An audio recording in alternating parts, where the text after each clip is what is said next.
Corona virus से संक्रमित पहला पेशेंट चीन के वुहान शहर से मिला था और इस वक्त कोरोना पूरी दुनिया में मौत का तांडव कर रहा है। एक तरफ कोरोना वायरस यूरोप अमेरिका में तबाही मचा रहा है और दूसरी तरफ चीन झूठ पर झूठ बोल रहा है।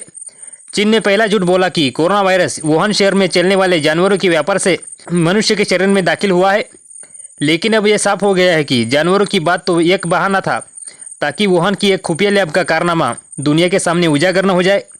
दूसरा झूठ, चलो ये तो मान लिया कि किसी हादसे के कारण कोरोना वायरस लैब से बाहर आया होगा, लेकिन चीन की यह जिम्मेदारी थी कि वो दुनिया को इसके बारे में सटीक जानकारी दे। चीन का कहना था कि यह वायरस आसानी से इंसान में प्रवेश नहीं कर सकता, लेकिन कोरोना वायरस खुलेआम लोगों को अपनी चपेट में ले रहा था।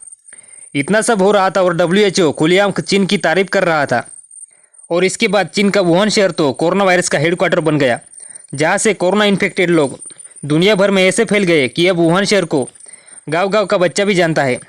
जब चीन में कोरोना वायरस के मामले बढ़ने लगे थे तभी ये चीन की जिम्मेदारी थी कि वो दुनिया को इसके बारे में बताए, लेकिन चीन ने दुनिया का कोई ख्याल नहीं किया। भारत छोड़कर सारे देश जैसे अमेरिका, यूरोपीय देश चीन के इस वायरस को कम आंक रहे थे। भारत को यह अच्छी तरह से पता था कि चीन कितना धोखेबाज मुल्क है, उस पर विश्वास नहीं किया जा सकता। इसलिए भारत ने तुरंत ही कोरोना के खिलाफ सख्त कदम उठाए। एयरपोर्ट पर थर्मल स्क्रीनिंग को कंपलसरी कर दिया, लेकिन यूरोप अमेरिका ने चीन पर विश्वास किया और कोरोना को आम बीमारी की तरह महत्व नहीं दिया, जिसका परिणाम आज दिख रहा है।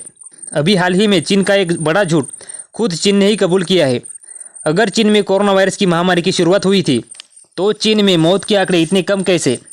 यही सवाल डोनाल्ड ट्रंप और सारी दुनिया को परेशान कर रहा था, और इसका उत्तर चीन की तरफ से यह आया है कि चीन में कोरोना महामारी से ज़्यादा लोगों की जान गई है।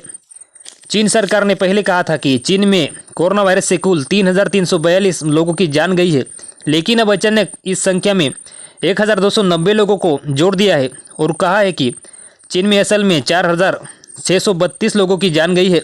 चीन ने इसका कारण देते हुए कहा है कि लॉकडाउन के वक्त कुछ लोग अपने घर पर ही मर गए थे और उनकी जानकारी सरकार के पास नहीं थी।